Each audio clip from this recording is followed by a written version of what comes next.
Hello, we are live. The Absolute Awesome Show, Episode 7. Cannot believe we've done 6 episodes of this ridiculous show. But we are here, live for your entertainment. Josh and Johnny Walker O are here. That's what his name tag says. That's what I will call you for the rest of this show. That's okay. Chances are super good that I goofed up the hangout and I didn't hide Christy Darlington, who's playing in front of like a brontosaurus right now, and Nate, who is posing as a closed mini blind. Chances are good the audience sees both of those things, but hopefully they don't hear them because I have muted those dudes. In any case, it's Thursday. The important thing here, Mike, is the fact that there's death and destruction in Baltimore, and you're okay. You're here. I was worried about you that maybe you were dead. But I see you now, and so you're okay. I see you're okay. I am okay. I was in Baltimore yesterday morning for a field trip for my son's school. We went to the train museum, and all was fine. The news makes it seem like there's like roving giant like bands of marauders just going around and just randomly murdering people all the time. So that's not happening. Is that right? Are you watching the news from back, when the riots were happening? No, it's there's still like some new big thing. Okay. There's still new articles all the time about the murder rate in Baltimore is the biggest of all time and blah blah blah, and I'm just always like, yeah, whatever. I apologize. I didn't know about all the murders and stuff. So sorry, Mike. Sorry, that sucks. Yep. Yes, I'm going to be bouncing in and out here because my ridiculous dog is barking at my family coming in the door. So. Continue but it's okay. Talking. Your dog is all right. Yeah. Oh, I know my dog is okay, but she just acts nutty sometimes. We got our sheepdog shaved down, man, for the summer. Looks like a completely different dog. Looks like we've got a Weimaraner or something. It's just amazing. Our dog got shaved too, but mostly because she's a hairy beast who gets all matted up and. Well, yeah, that's why we did it too. Hey! There's Petra. She's getting ready to go to bed. Come say goodnight. Come here, say goodnight. Hey! Hi. We all went out to dinner tonight. I came back early to get the show going, and they're just getting in now, so... She's on national TV! Millions of live people! Say hi, Phoenix. Yes, there he goes. All right, everybody get in here and stick a tongue out real quick so we can get going. No, we gotta do our thing. What's your thing? Oh, so you have like a Brady Bunch routine? Okay, Come on, wait. guys. Like if you think he's cute, do your cute. What's he doing? He's just being Paxton, making a face. What you said you were gonna say? What were you gonna say? Real quick, and then we're moving on. Okay, like if you think Paxton's cute. No, what were you gonna say? Like? Is there a Good like night, button on this show? subscribers and stuff. What's going on? I don't know. Okay, so, and anyway, I'm going to mute for a second, and you guys are going to talk, and then I'll be back in like a minute. All right. Cool. So it's just me and Cliff? It's just me and you, man. I wonder what we'll talk about. Well, this is awkward because I know what you're going to say. What Dude, am I going to say? Where's the songs, man? I'm not going to say that. Tell you what, man, I got them right here. I'm working on them. Hey, I'm not going to say it. I wasn't even thinking it. I've been away. I've been working. I mean, I haven't been away. I've actually been here most of the day working. The cool thing to me. Salisbury. The cool thing. Was in freaking Salisbury for like 3 hours today at this ribbon cutting event. Did you cut the ribbon? No, I was in the picture where they cut the ribbon. But anyway. Was it a giant mousetrap? What? Was it really a giant mousetrap? It's a giant mousetrap! Oh, sorry. Fievel Goes West, man. I have to watch it all the time. Oh, okay. I thought it was like, something from like back in I Love Lucy days or something. Oh, yeah. Well, yeah. I didn't. Those are shows I was not watching when they were new. Right. Well, that's good. That's good to know. No. The exciting thing to me though is that it seems from the text messages that I've been getting from Mike and Rick, like we might have a plan. We might, yeah. I think this might happen. It's kind of cool. We'll see. This show for you is like great for your marketing purposes because, 2 weeks ago you were like, hey, why aren't we playing that show? Guess what? Now we're playing that show. I know. And I'm gonna make a couple $100. It's awesome. Get to Yeah, play a part of a guitar. Yeah. All right. Hey, we're live. Mike would probably be pissed that we're like talking about all the financial ends of it. All the insides. Live to the millions of viewers. Yeah. But hey, we have like 5, 6, 7 minutes before we have to go live to our special guest performance. Okay. But we also have a special guest, so why don't we just spend a few minutes talking about him, since you and I know him better than Mike does anyway, since we've been on tours with him. I apparently knew him as a kid, but apparently I had forgotten, because by the time you were hanging out with him, I didn't even realize that I had ever met him, which is kind of funny. Yeah. Now I know him, obviously, But I just, I remember he'd given me his demos. He was a kid that gave me demos saying, hey, listen to my band, and it was horrible. Every time I was like, I don't know what to say about this. But then they ended up going a long way, making a real cool record, and it was cool. Yeah, see, As these things happen in rock and roll. Weird thing about all that was like I remember, I'm sure we'll probably talk about it tonight, the show like when we were on tour with Fred and the Savages, and we played in Coos Cafe. Yeah. Santa Ana, California. That was with Marty singing, right? Yeah, that was a cool show. Yeah, and I remember I remember this event, something happened. We can bring it up later, let Nate explain it himself. But I remember you being like, man, Nate's my friend. I can't believe he did that, man. He was my friend. I can't believe it. And he basically like beat the living crap out of, almost killed a guy or something, He did? Yeah, well, let him explain himself. I don't even remember this. I don't want to like call him out on killing I have no memory of this whatsoever. No. All right, no, but that's the weird thing is like you don't remember that, but that was my first impression, was you telling me, I can't believe this guy. He's so cool. He was one of my good friends, and he did this and blah blah. And then, flip side of it, him and I are really good friends now. We hang out every summer. He either comes to my house or we meet up somewhere in the country. And last 2 out of the last 3 years we went to Riot Fest in Chicago together, and we're going again this year. And I don't know. We're just a couple good dudes out there and in the world that I stay in contact with, and we'll fly to random places to go to my wedding, and I would do the same thing for his, and is he ever going to be married? I don't know, man. How old is he? Well, why don't we ask him? I guess he's not a teacher anymore. I don't think he can be a teacher with that hair, can he? 35, man. He just turned 35 like 2 days ago. 35. I guess the other thing is why we're like kind of close, because we're only like 2 or 3 weeks apart. I'm 10 years older than you. Remember when you were insisting that I was old because I was 30? Because I turned 30? That was 15 years ago, and I was like, Josh, stop making fun of me. You're going to be there in just a few years. Right.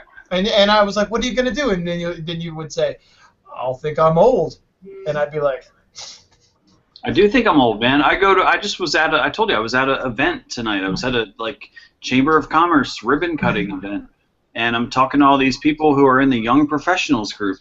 I'm the oldest person in the young professionals group. I'm 35. But you're still in the young professionals group. I am, yeah, because the cutoff is like 38 or 39. See? That's good. I would be in the seniors club. Right, yeah, you wouldn't be allowed, but I mean, right. You won't be allowed in our club. Yeah. I'm about to be kicked out of the club soon. Well, I don't know. I don't feel old at all. I still feel like myself. Well, dude, you look I'm totally 45 young. years old though, so And you know why? Because you never drink anything ever. Right. Alcoholic. You never do any drugs. The only thing that surprises. I don't even go into the sun. Right, you don't go into the sun, but you should be really fat because of the amount of chocolate and candy and sugar that you eat, because that's like 95% of your diet. But you're not, yeah. But it's quick. not 95% of my diet anymore. Christy has changed a lot of it. I'm not hardly eating butter now. I'm doing all kinds. Oh, what's going on? I'm sorry. This is stimulating conversation. It really is about how you're pasty and fit and all this. I mean, it really is. I'm very excited. But right there. yes, it's a pasty white muscle. It looks fabulous. Okay, but this is the point. So the viewers probably see a little box down here that looks all kind of crazy and kooky. In about 2 minutes, we're gonna cut live to Darlington playing in San Diego at some record store that's got a giant dinosaur painted on the wall. He sent me the name of it, and it did have some kind of Saurus name. And I'm trying to like text and communicate and do all these types of things at the same time. It's the first time I've ever done this. So his buddy that's filming him is saying, "Can you see him?" And no, I can't. I see some blurry, weird thing right now. Oh, wait, there's a finger. I don't know if you guys are seeing this too. In any case, we're going to give this a shot. Before we bring Nate and his exquisite mini blinds back into the show here, we're going to cut to Darlington and see if we can't get a song or two. I'm going to let his buddy know that all I see is a finger. The Broadway Recording Company logo. Yeah, I don't know what's going on there right now. So we are, that's what happens when you do a live show in front of millions of people and you try to wing something for the first time ever. It looks like people are like buying things or something. There's like a dude in a jacket. Well, he's doing it's an in-store record thing, right? He's doing an in-store show? He's at a record shop. He was playing some songs there for a minute while he was muted, and now it appears as if they're just filming like a Beach Boys something or the... Yes, it's a Beach Boys album cover. Yeah. Nothing wrong with that. Anyway, looks like they're about to go somewhere.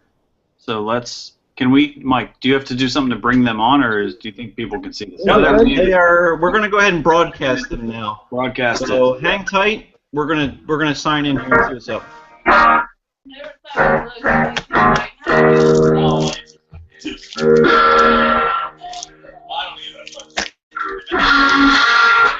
don't know if they can see this or they're watching or whatever, but I'll play Donna A, and whatever happens with the whole like phone thing happens.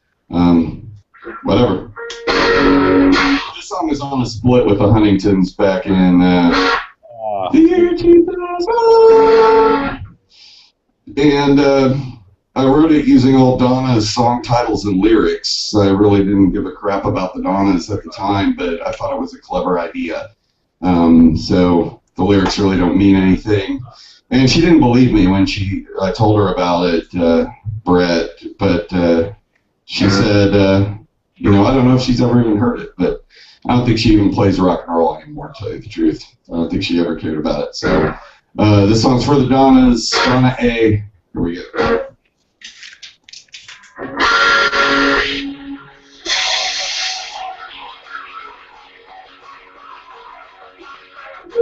Sitting to the back, checking it out, around looking for bloody, wanna get some stuff. Say wanna shake in the action, there's another round of speeding party action. Coming through a lot to you, dog. We're but too fast, love. You get me high and out my mind. We're gonna figure out who you are, we're rocking all night. Donna A, we're gonna make it, Tina, dropping around with you. I want you to get skin tight with me. Just wait till you get what you're on backstage.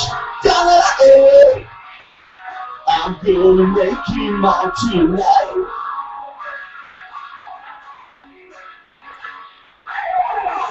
Take it out my rubber tape, you soup and Caesar. I didn't like you anyway. Tell me, do you want a girl with me? To see the half too young, teenage away. There's a one night, fashion alright. Everybody's looking cheaper. You wanna hang with her and see the other fucking up, but so pretty to the season. Donna A, you're a man, Tina, trucking around the shit. Donna A, I want you to get skin tight with me. Donna A, just wait till you get you alone backstage. I'm gonna make you mine tonight. You singing, yeah, killing my radio. Sitting the sheets away till Friday, but we go, let's go. Well, hang the DJ, cause the radio sucks. No, it's only radio. I don't wanna go, yeah, do it till it sucks.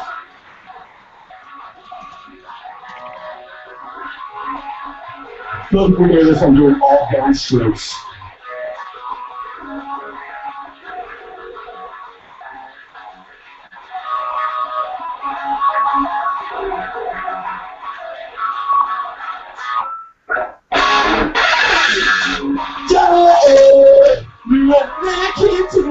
rock and roll machine. I want you to get guitar with me. Just wait till I get you up backstage. I'm gonna make you mine tonight. If you're both ready to send a page on Instagram now, it's really boring. But at least she doesn't post pictures of food with every post, like Naoko from Shonen Knife on her Twitter. It's like sushi, sushi, sushi, sushi, sushi. Okay, I'm not following you anymore. So let's do 2 more, and then.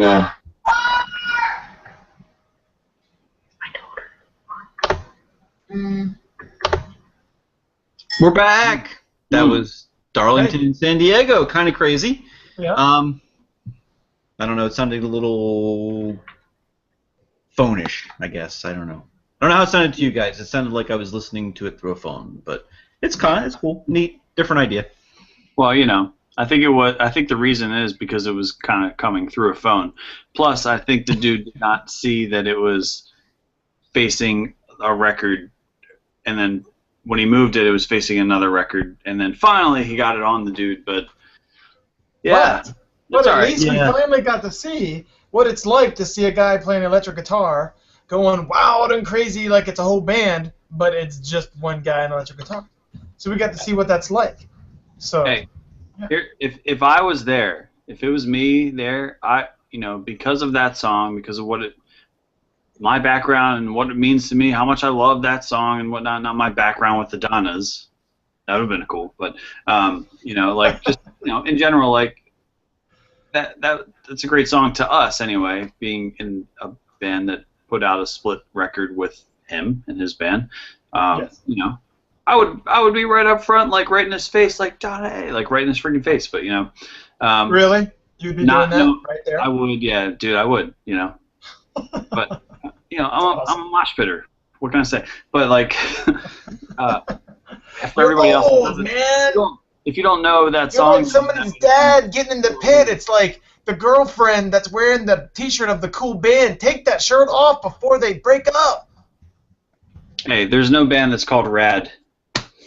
If there were, I would buy their CD. Anyway. Just a super great movie from the 80s, that's all. Super great. It's never been, dude, here's the weird thing about that. It's never been put on DVD unless you're my brother and you made like a fake DVD of it. But man, such a great movie. And what is it, a skater movie or something? No, it's a BMX movie, Oh. The girl from Full House is in it. Lori, and Becky. That one girl that's in that show. Becky, man, and Jesse Katsopoulos' wife. I don't know. Come on, let's move on.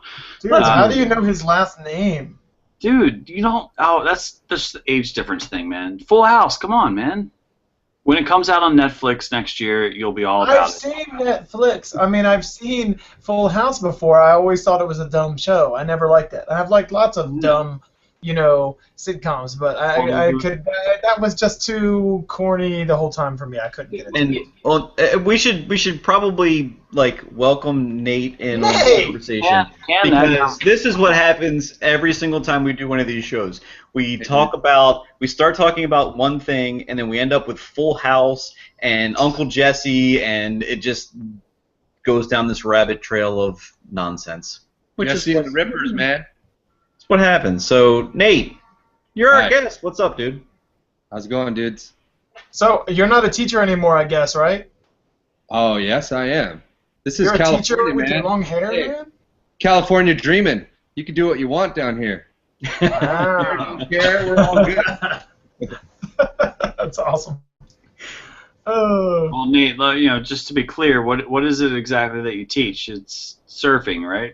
Yeah. I coach surfing, I coach golf, and I teach U.S. history and government. So, yeah, I can be a hippie liberal if they want me to, or I can be conservative, cut my hair, cut my mustache, Right.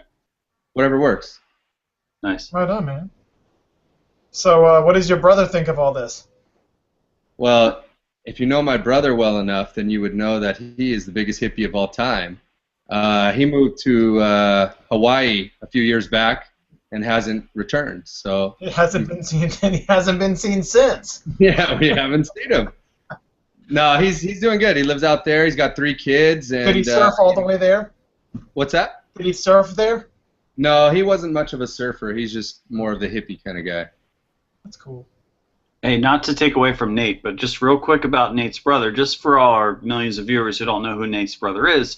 Nate's brother is Peg Leg, the singer of the Dingies, and Tooth and Nail Band. Whatever. We're all BFFs because we're all in Tooth and Nail and stuff. But here's the thing. Here's my thing about Peg Leg. I don't know the guy. I never met him. I don't think I have. Well, I guess I have maybe once, but I never. You played concerts with him, man.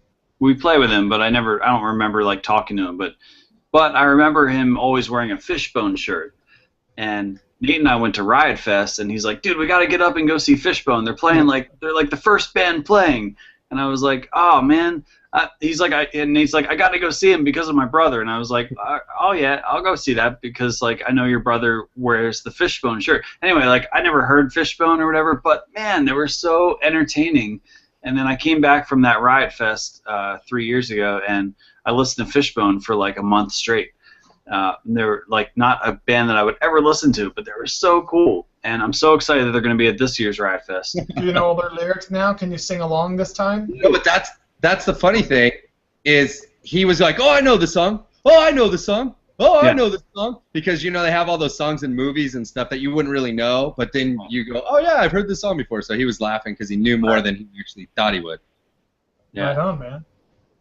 But, yeah, that's kind of my whole tie to all of you guys, I guess, would be that in the 90s or early 90s, that Orange County was like big ska, Mecca, No Doubt, Real Big Fish. Sublime was Long Beach, but still kind of like around that area. And then my brother was friends with all those guys from high school from the Supertones. They formed, obviously. And then the Dingies was kind of like a offshoot of some of the Supertones guys on tour. They just kind of got bored and said, "Let's write some songs." And then all the Tooth and Nail connection, and actually how I got a hold of your record, Sweet 16. I think my brother came home from. Did you guys play Tom Fest or Cornerstone in that year? 95, 96? We played them both, buddy. Okay. Well, whatever one you played with the Dingy or whoever, he brought me home the tape, Sweet 16, and he's like, "Hey," because he knew I loved Screeching Weasel and the Ramones. He's like, "Hey, you'd like these guys? Listen to this." And then I popped in the tape. I was like, "Oh yeah, cool. This is awesome." And that's kind of how I discovered you, I guess, if that makes any sense. That makes sense, and it makes sense too that the ska connection's there because Cliff was a huge ska fan in the early Huge, 90s. enormous. Yeah, Loved it. I'm talking. Tried to influence. Shaved my head and put little squares in it. It was very much a Cliff. It was very much Cliff trying to get the rest of us to do upstrokes and do that, and maybe bring in some horns. He really wanted 10 people. I really did. And we were just like, "No, Cliff, we're not going to do that. We're going to do something different. We're going to go the opposite way. We're going to do the downstrokes, and we're not going to have 10 people." And we eventually talked him out of it. But that makes sense that we would know you by that because Cliff was huge into that back in the day. Yeah, I kind of just. We were the anti-ska, which is really the reason why Cliff quit the band eventually, right? Anyway, just a little history lesson there. Anyway, go on. Right. What's really great, Nate, is to realize that was next year. That will be 20 years ago. Oh, that's a long time. That's just crazy. Very crazy. Yeah, it doesn't feel. I don't know. It doesn't feel like we're getting old. No, I mean it's funny. Time is a really crazy thing. No, I'll tell you what, man. I feel like the time. I don't know how God did this, but I feel like the last 20 years, God sped it up faster than if you go back to '95 when all this whole Tooth and Nail and Christian music and stuff was, music festivals and whatnot was happening. It's my opinion. I'm sure it's not true. It might be though, but. I feel like if you go back 20 years from that's 75, 76. Dude, when we're at Cornerstone, 96 or whatever, 1975, that was not, like in relation to now, back to 96. Right, in 96, 20 years before that was Kiss, Destroyer. Right, and 2 years before Van Halen won. You know, like everything, like it's ridiculous. You know, like time moved way slower back then. No. No, I think it's older, and when the older you get, the faster time goes. But time is still a crazy thing, because technology, man. Exactly. When you think about time and what it does and everything, we can measure it, but we can't really feel it. Because I can think about memories from back then, specific memories of that first Tom Fest we ever went to, or the second Tom Fest we ever went to, and it literally feels like I was just there yesterday. It literally feels like that. Now, it wasn't yesterday. It was definitely not yesterday. Right. But it's amazing how time goes. Yes. Nate, are you still playing in a band? I mean, you would think with this long hair I would be in some sweet metal band doing hair whips and such. Absolutely. Fortunately, that's not happening. But, yeah, you know, the Carmines is kind of the way that we ended up hanging out with you guys more often. But it's not like we're doing stuff very on the show regularly. It's more like if a good show comes about that we would want to play, or a good band is playing, or our friends are coming in town and ask us to play, then yeah, we'll do it. But it's not like we're gonna go play, you know, Al's Bar or whatever, just, you know, Billy Bob's Tavern or something. I would assume the same thing you guys wouldn't do. So if that's a long, convoluted answer to yes and no. Right on. Just something that you just don't have the time to do unless it's, you know, something awesome, right? Well, yeah. So the guys that I originally played with, which is probably we'll talk about, Mikey the Kid, the crazy drummer that you guys probably remember, and Beef, the guitar player. Ethan. Well, in 2003, those guys kind of split. Beef moved to Arizona and went back to school and became an electrician, and now he lives out there. He's got a house and a wife and kid and doing great. And he's actually Awesome. He's the electrician for the Phoenix Zoo now. So he always sends weird photos of random animals kind of doing weird things, like getting crazy and stuff. That's interesting. And then Mikey the Kid came to me one day and said, "Hey, you know, I got this opportunity," and you guys knowing him will laugh, to be a massage therapist at the Ritz-Carlton in Puerto Rico. And I was like, what? I don't even know what that means. And so he said, yeah, I'm going to go. So that's kind of where we left it. And I saw him maybe 2009-ish. He was still the same weird kid, but like had grown up, maybe had some facial hair, less zits. And then that was it, you know. And I got... Well, basically what happened was I found this little binder when I was moving one day, and it had a bunch of songs in it that I had written years back, and said, oh, well, maybe I should do something with this. So one of my good friends played in a band called Slick Shoes, and I said, hey, would you play guitar if I was to record these? And he said, yeah, sure. And we found this kid to play drums, and it didn't really work out, but we had to record it. We had it all set up. And I said, do you think Joe, the drummer of Slick Shoes, would do it? And he said, yeah, I bet he would. So I called Joe, and he said, yeah, absolutely. And he came down and learned it in a day, and we recorded this album, actually, that Cliff mastered. And yeah, very well, too. Came out pretty cool. Yeah, I was stoked on it. And that was pretty much where it left us. And Merman Records, the Canadian label, put it out, and we were playing shows, like we played some shows with the Queers and the Apers and Secretions and, you know, bands, Old Man Mark Lee, I don't know, just kind of like bands that would come through at some places locally. There's a bar in Fullerton, it's owned by that band called Lit. You guys remember that old 90s band? Yeah. So they've got this rock and roll kitchen or whatever you want to call it. And it's cool because it's free, and they put on some good shows. They'll have good bands. So if it's something like that, we'll play there. And yeah, so having Greg and Joe back me up was kind of a blessing because, you know, just like Andrew Carnegie said, I just surrounded myself with really, really smart people to make me look good, you know. So I did the same thing. Got really good musicians to make me look better. So kind of where it left me. Hey, dude, you're gonna have to say all of that again. Oh no! No, he doesn't. He doesn't. Yeah, okay, so there's this weird thing. No. Everyone heard exactly what you said. They just may not have seen your beautiful long locks on the street. And that's nothing that you did. It's just a good thing. We had an issue last show too where the guest for some reason just wasn't appearing on the YouTube feed, and don't know why. Well, I don't care. The voice was going through, the audio was going through, the video was not.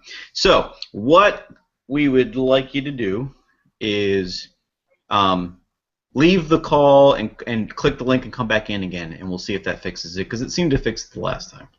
So but you do not have to repeat everything you said. Everyone heard that. They just close the window and start over. I think you should say it all again. No, they heard you. Okay, so if you're on a laptop and you use your mouse and you scroll up to the top there'll be a little hang up button. It's like a red phone, and you just click it, and it makes you leave the call. Yep. They call it a call, and then you click the link, come back in, and that should fix it. All right. So we will see you in a minute. Hey, look who's here with the red background, man, looking like he's on some professional TV show. What's up? Oh, it's Nate. Nate's back. There he is. Hey, Nate. How you doing, man? You got a haircut. You got a haircut while you were gone. Dude, it's like spectacular change. Are you a superhero? Yeah, I am. You're the faceless man. Can you guys hear me? We can. We gotta thank Andy because he's the one that told us that Nate was not showing up in the YouTube feed. I don't know, some goofy thing I got to figure out. Maybe I'll do a test later this week to kind of figure out why I'm messing this up so bad. Yeah, we got to figure that out because that's 2 weeks in a row, and yeah, and like you're the host, you're responsible. No, I know. Very unprofessional of me. Like overall, the economy's hurting us, and you know, we got to get on this. Otherwise, we're all out of a job. You know. Yeah, well, they're gonna. Google Plus is gonna kick us right out of here. Okay, so Nate rejoined the call, and hopefully someone can let me know if they see him in the YouTube feed. You should be good. We had the same problem 2 weeks ago. I have no idea why. But you don't have to repeat yourself. And Andy, you know Nate, right? Didn't you guys tour together when you were in the band? Hi, Nate. Yeah. How's it going, man? Why do you have earphones in? My kids are sleeping. And got it. Good answer. Yeah. So. He's got lots of kids. I was just watching, and when you said that Mike the kid is a masseuse, I literally laughed out loud. Yes, I know, right? I don't know who would let him touch him, but you know, hey. Whatever. I'm just thinking, I don't understand how anybody can do that. I just, you know, all these random people, and it's very weird. Hey, Andy. Yeah. Guess what I ate this weekend? I know you probably hear this every time. Poutine, dude. Oh, poutine, yeah. Or as we say in French, poutine. Oh. Poutine. How was it? It was my first time. Where'd you eat it? Detroit. Is it called that because you're putting it in? I don't think so. It's I don't know why it's called that, but it's amazing. I've always felt that someone should open up a poutine stand at the beach or something. What is it? What is this poutine? Cliff is so American. He's like, what the hell is this poutine? Where are my grits? Give me a good red, white, and blue French fry. That's all I want. That's right. Well, hold on. I'm getting yelled at by my wife. Am I waking the kids? Put you in your place. Okay. I'm going downstairs, guys. I'm going downstairs. All right. Oh, we lose the red wall. That's a good looking wall, man. All right. So we're gonna mute Andy. While Andy is moving downstairs, Putin is probably named after the president of Russia. Oh, that's a good idea. There you go, Cliff. He deserves a dish named after him. You have to eat it shirtless on a horse, and it's, what is this dish though? Wrong, very manly dish. Cliff, you really don't know? I've never heard of it. I've never heard of it either. Really? You guys ever play any shows in Canada? Yeah. Once or twice, yeah. Well, whenever we went there, we ate at McDonald's.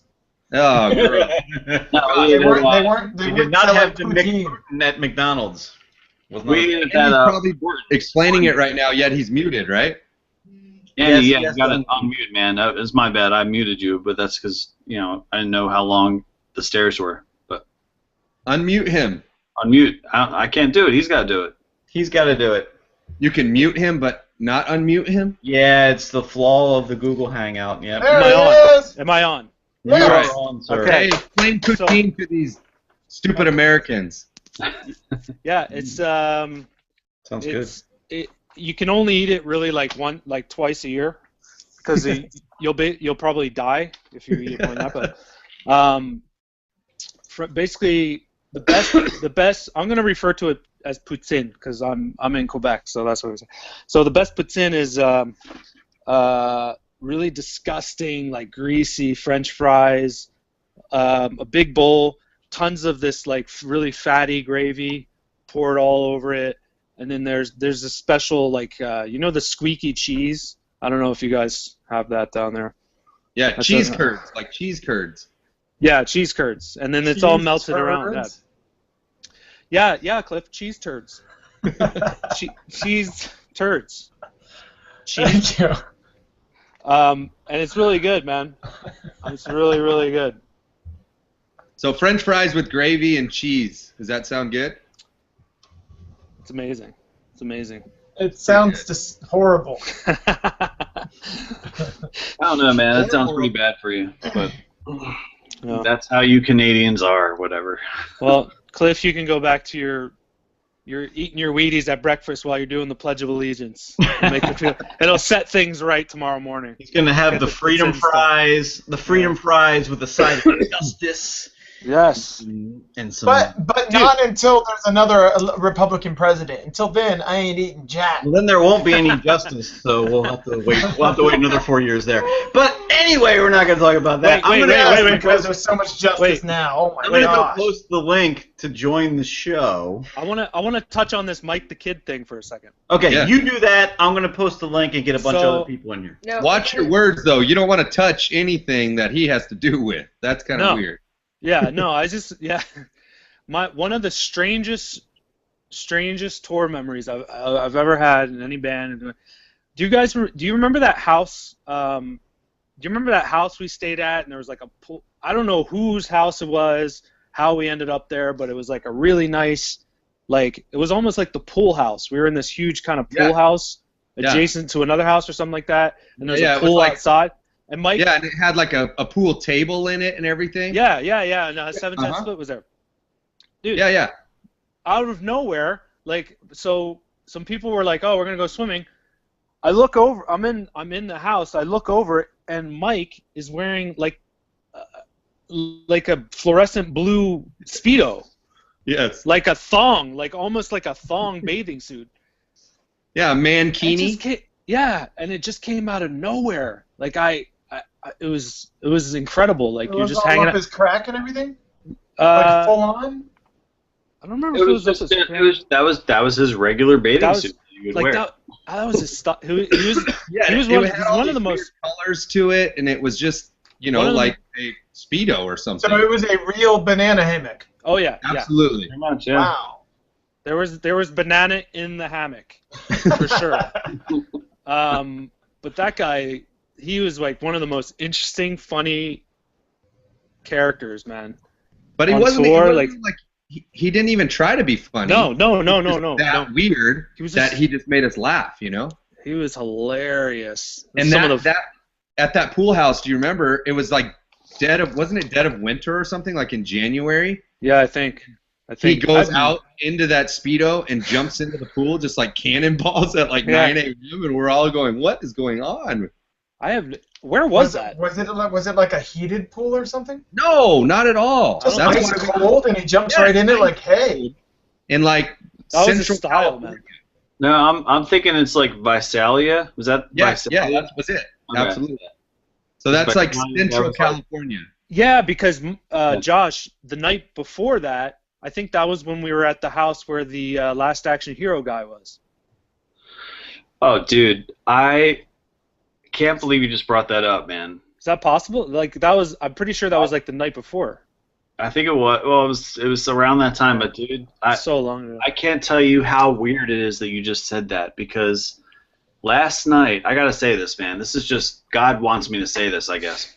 All right, so last night, Kelly's working. I'm home by myself. I went out. I started Uber driving over the weekend, and so I'm an Uber driver now. That's super creepy, but continue. Yeah, that's weird. Super awesome. I made like $200 in I'm like just kidding. 5 hours. It was awesome. No, but last night I went out for like an hour, and What's an Uber driver? that's for the next episode. It's a long story. It's basically Are you a cab driver?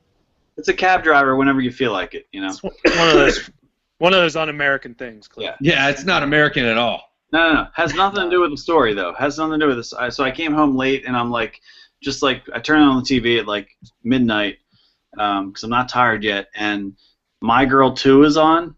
And I'm like, all right, why am I watching this? But I end up watching like the last half hour of My Girl 2. Never really seen it, but it's the only reason I watch it is because that dude Austin O'Brien is in it, the kid from Last Action Hero, who we stayed with.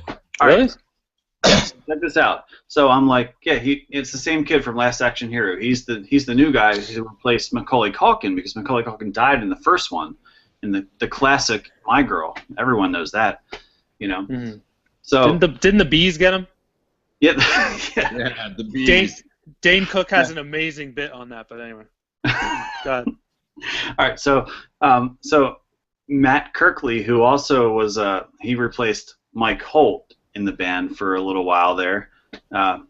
Some people know that, some people don't remember it. Some people, you know, I don't know. Do you guys know about that? When Mike wasn't in the band, we had another singer. No clue. No clue what you're talking about. No, there. So this guy Matt. So we stayed at an actor's house when I was in the band. Yes, no, it was we stayed at his girlfriend's house, and he is now married to her, and his girlfriend was roommates with Matt Kirkley's sister. So I sent a message to Matt Kirkley's sister on Facebook because I'm still friends with her. I'm like, dude, I'm watching My Girl 2. I don't know why, and you know, just a random thing, and she was like, why would you be doing that? You know, I'm like, I don't know. I just am, and I just thought I would message you because I remember that time that we hung out with the dude from this movie, and that sparked a whole like 2-day long conversation about, you know, hey, how you doing? What's going on? How's your brother? And all that stuff. We should get him on the show sometime. Anyway, I had to say that because of whatever Andy said. Holy crap! All right, moving along.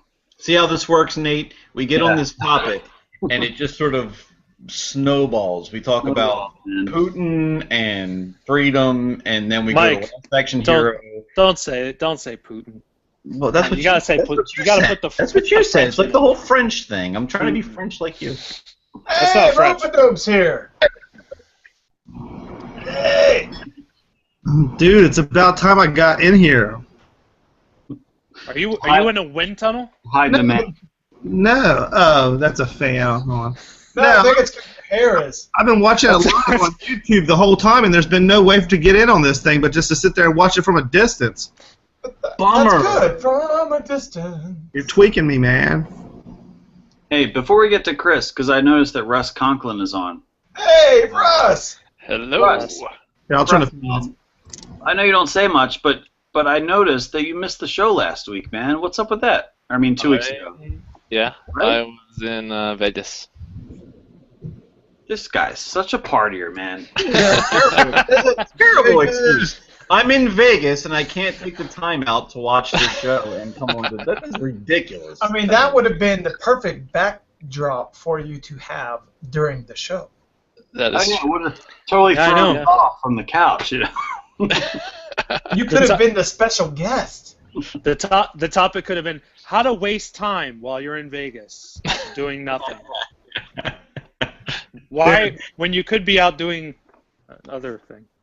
I would just like to point out that Chris Powell joins the show, complains that it took so long for us to put the join link out, and then walks away, leaves whatever video he has pointing at his couch, I assume. He's probably off, like, feeding his cat. He's probably feeding his cat or something. He's trying to. He's worried that there's a big loud fan sound, and he's wanting to get rid of it, so he's turning off the fan. He didn't quite get the fact that we were joking about his hair standing straight up. At least I was. Maybe that's not. Maybe there is a big fan sound, but I didn't hear it. Maybe you're a dork, dude. It could be that he's a dork. I was assured by someone else who's watching who isn't in the room that Nate is being broadcasted now, but that there was some confusion because the viewer thinks that we have Jesus as our guest because of the long hair and the facial hair. And there's that whole sort of, the tattoos and all that, very Jesus-y. I am mistaken for him often. Jesus had tattoos? I don't think so. Did anybody here ever used to watch it? Anybody here used to ever watch that show called Prison Break? Yeah, I watched it like 3 times. Okay, doesn't Nate look like that guy on Prison Break? Who, the gay guy? No, the bad guy in the prison who was messing with these people. Cliff, I man. don't know. I didn't watch the show, man. That was a dumb show Mom watched. I didn't pay attention to that. Anyway, Nate. There's so many bad guys. I'm not sure which bad guy. Chris, why is the screen black for Chris? I don't know. I can see myself and I can see you guys. Well, we can't see you, buddy. You might want to turn yourself off and join back up again. I will do. Like, now that I know where the link is. Hey, man, there you go. Yeah, when you come back in, make sure you complain about how long it took to get in. Yeah. Hey, make sure you put the microphone right in front of a like a truck or something. If there's a truck outside idling, if there's like a big truck idling outside, maybe just put the. If there's no truck nearby, go on demand and call up Prison Break and put that in the microphone or something. I don't know. Do something. Mike, you are really trailing off here. You need to get back on topic. Seriously. Yeah, I know. I tend to get us way off topic and it's crazy. So Nate, you golf? Was that a joke or you're? No, I do. You really coach? You really coaching golf? I coach golf and surf. Yes. That's awesome. Absolutely. It's pretty fun. I really enjoy golf, but do you? I'm not good. Yeah, I mean I'm terrible, but it's like one of those things I always just thought it was so brutal to watch, so brutally boring, and then when I actually did it, it was actually pretty cool, really fun. Super fun. It's very frustrating, but it's an awesome way to waste 5.5 hours of your life, right? Yeah. No, it's a good time, man. I could never get past the mini golf. That was never fun for me, so I never took it to big boy golf. So. Yeah. That's because you don't have the attention span. No, I kind of laser focus on a lot of things, so that's not it. I think it's probably because big boy golf takes place outside where there's sunlight. Yes, that could be it. You cannot be in the sunlight. Can't. No, the sun will just bounce right off me, and it'll blind everybody around me. They don't want to be put up with that. It's terrible. Yes. Hey, yes. Chris, so I have a question for you. Oh, I'm sorry. He's still black though for some reason. I can but see him. Can you? Yeah, I see a big black box. But now I can't hear him. Can you hear me now? Hey, he's kind of frozen. Okay, I'm here. Yeah, okay, you're good. All right, I'm sorry, Mike. Your question? Sorry, Mike. Yeah. No, that's cool. We got a lot of freezing and kind of lagging going on, so we'll try to cope with that. In any case, I have a question for Nate. You went to Riot Fest with Josh last year. Is that correct? I did. Okay. So word on the street is that Josh had an amazing time at the Weezer set, and I just wanted to confirm that that was true, that he was singing along to all of his favorite songs, because he tries to put on this front that he just really doesn't like that band, but everybody here knows he does. It's completely ridiculous that he says he doesn't. Right, you were especially there. The Brown album. Yes, the Brown album happens to be his favorite one.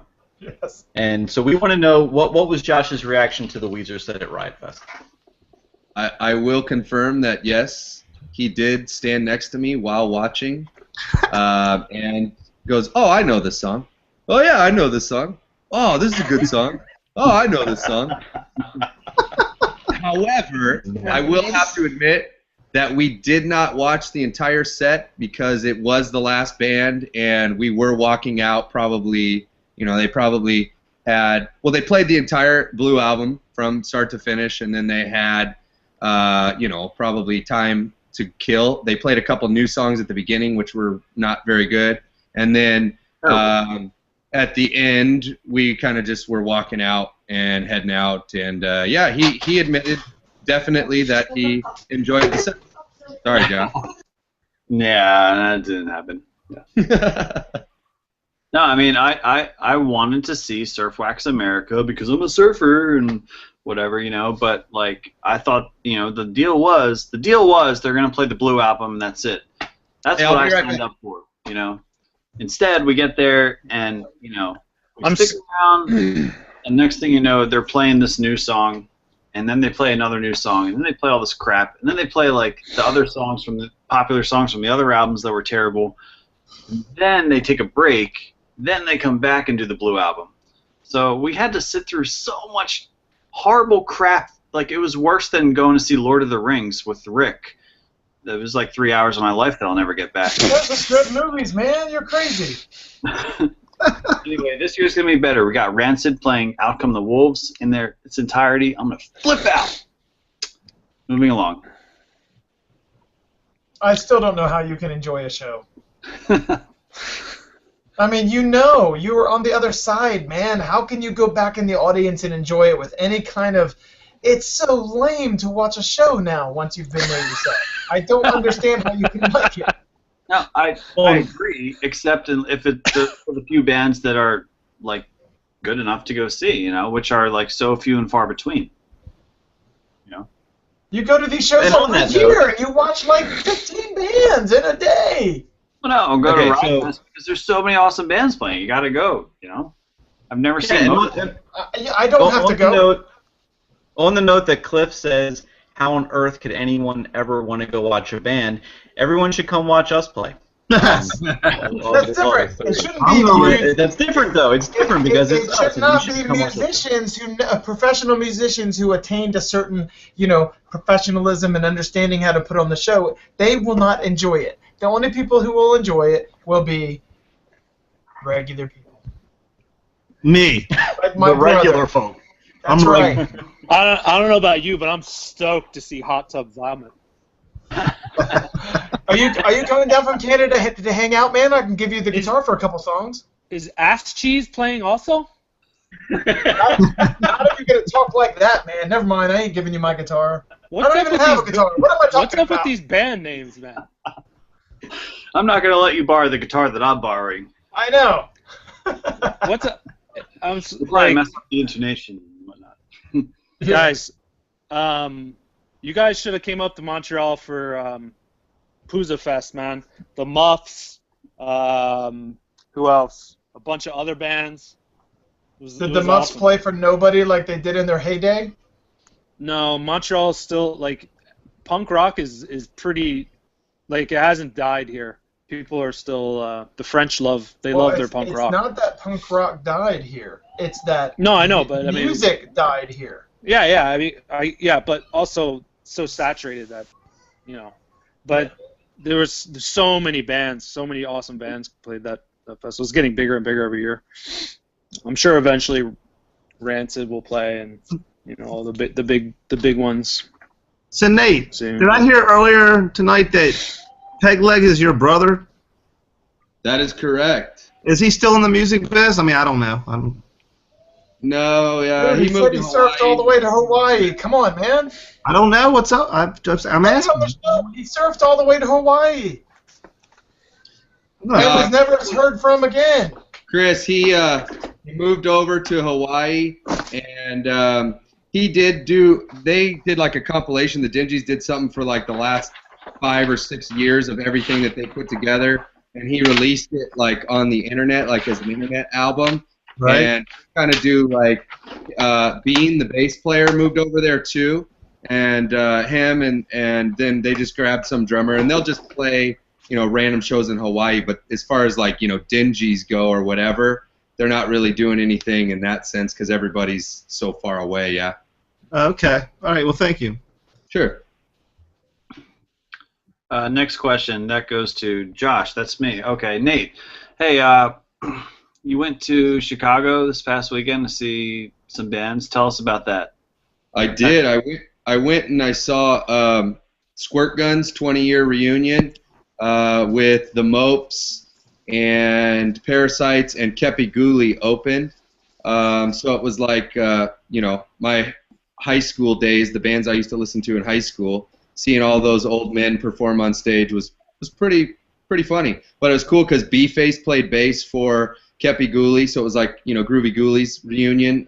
Luke Copyright played drums for them, and then the Mopes obviously is Vapid, Jughead. B-Face played bass, and then Lumley played drums. So it was cool to see them. Jughead from Screeching Weasel played? What's that? Jughead from Screeching Weasel played guitar for the Mopes? Yeah, he was actually in the Mopes. Yeah. He was? Yeah, he was one of the original guys. Why do I not remember that? Anyway, okay.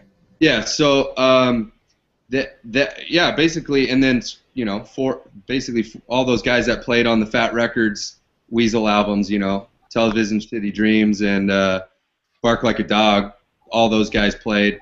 It was cool. It was cool to see them all, and it was at Reggie's, and I hadn't actually been there before.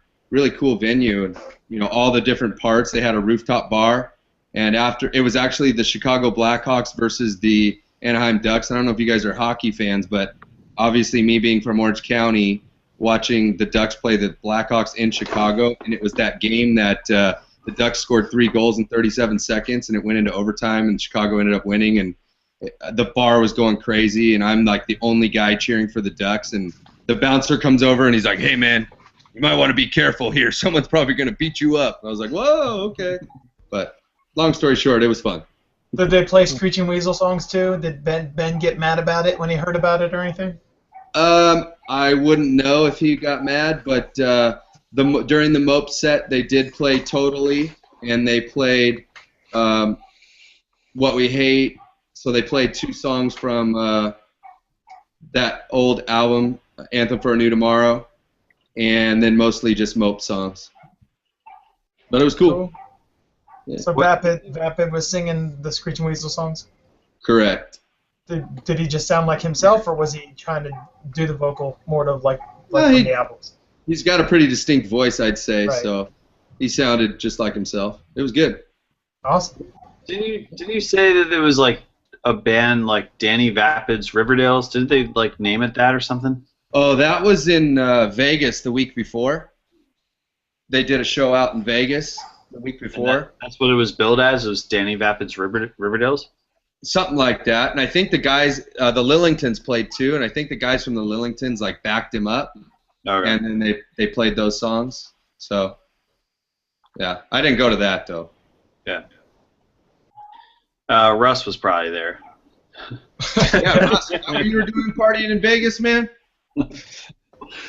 I was at a wedding.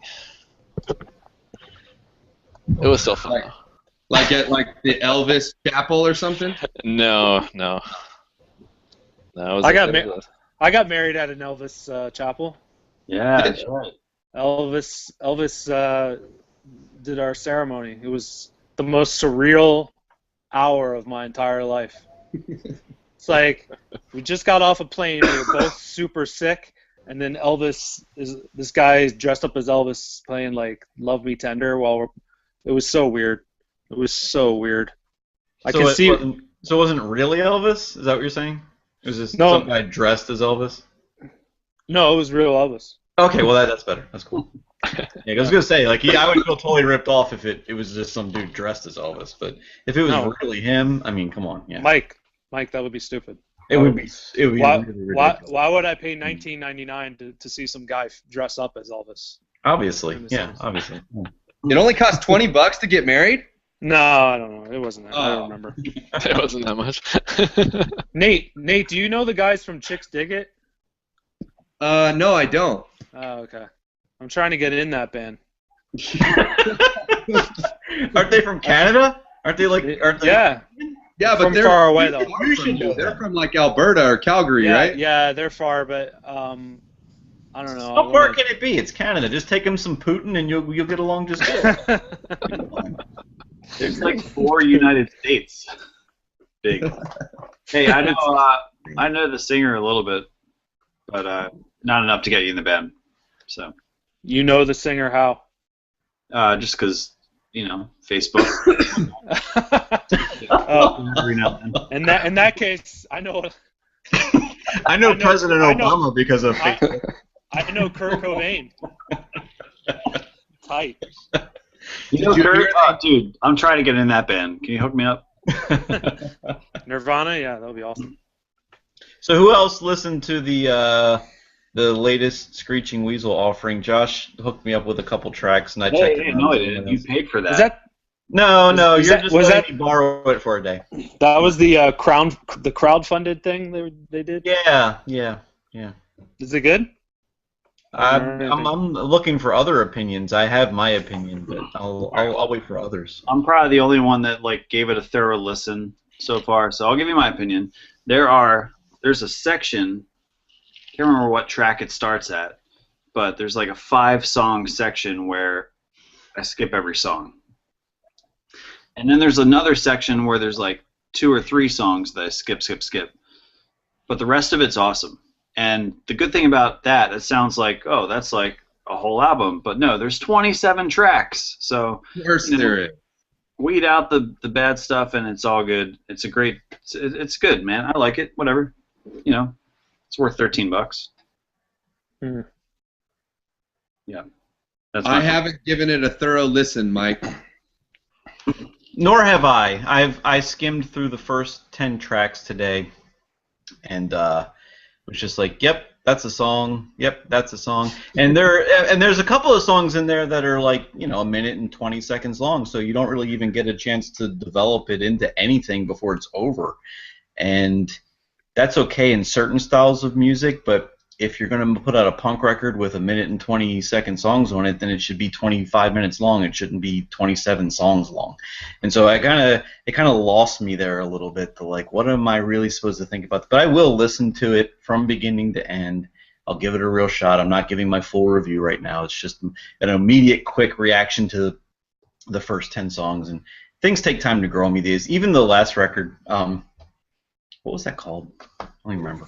First World Manifesto. Yeah, that one. Yeah, even that took a little. Yeah, before he punched the girl.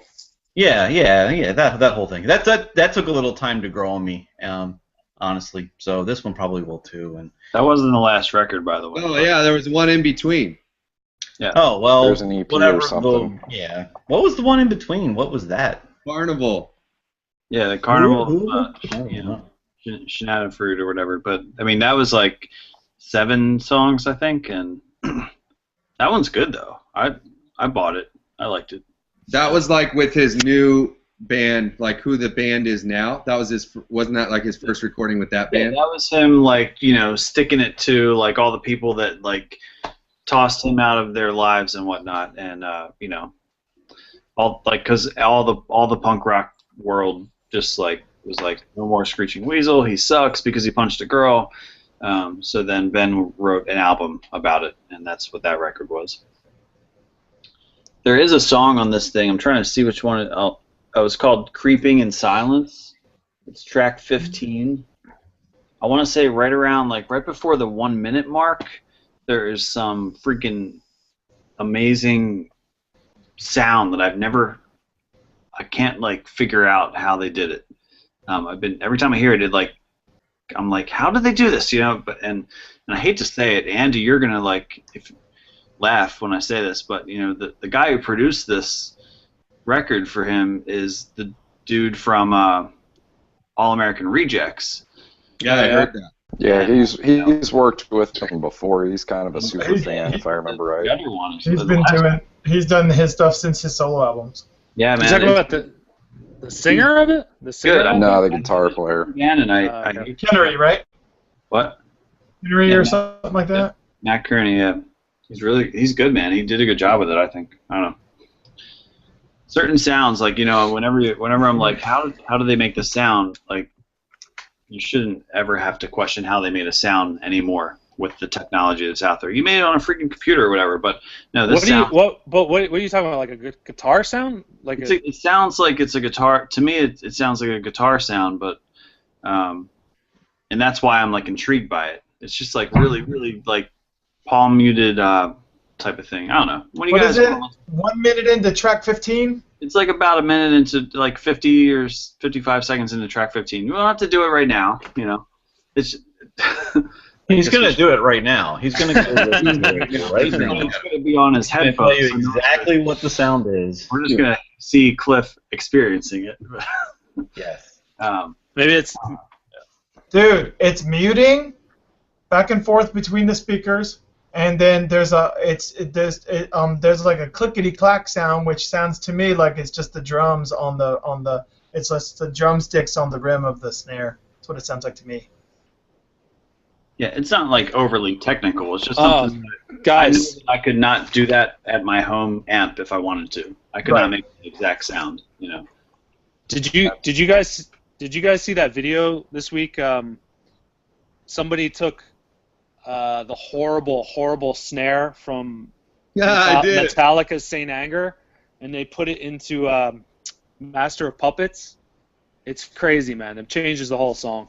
No, it's nuts. Awesome. That's a great idea. So like for Saint Anger, Lars turned off his snare for that whole album, which is weird, like bizarre. But he turned off the snare. He just played it, you know, like when the snare is off, and it sounds like garbage. So somebody took that sound and put it into Master of Puppets. Yeah, crazy. no, I saw something where Lars was like talking about that, but I didn't actually watch the whole thing. I'm not like a big Metallica fan, but whatever. Whoa.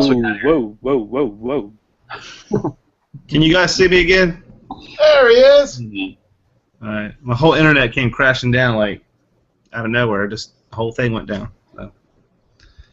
Did they do the whole record with the snare or just that song?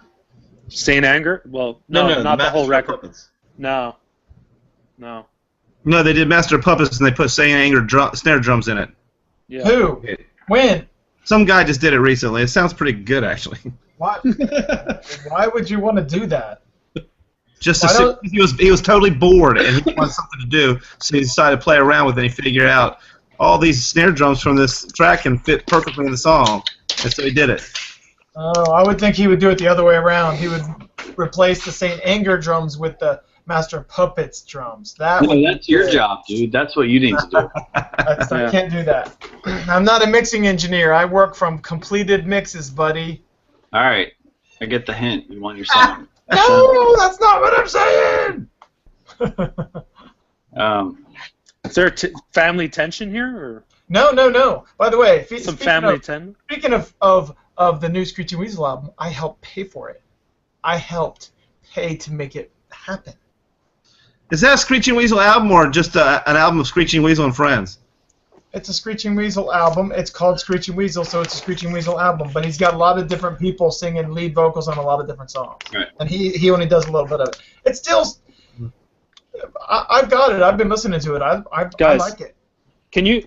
Let's talk about crowdfunding albums for a second. Because I was thinking about this the other day. Could you imagine, like, back when... Okay, even...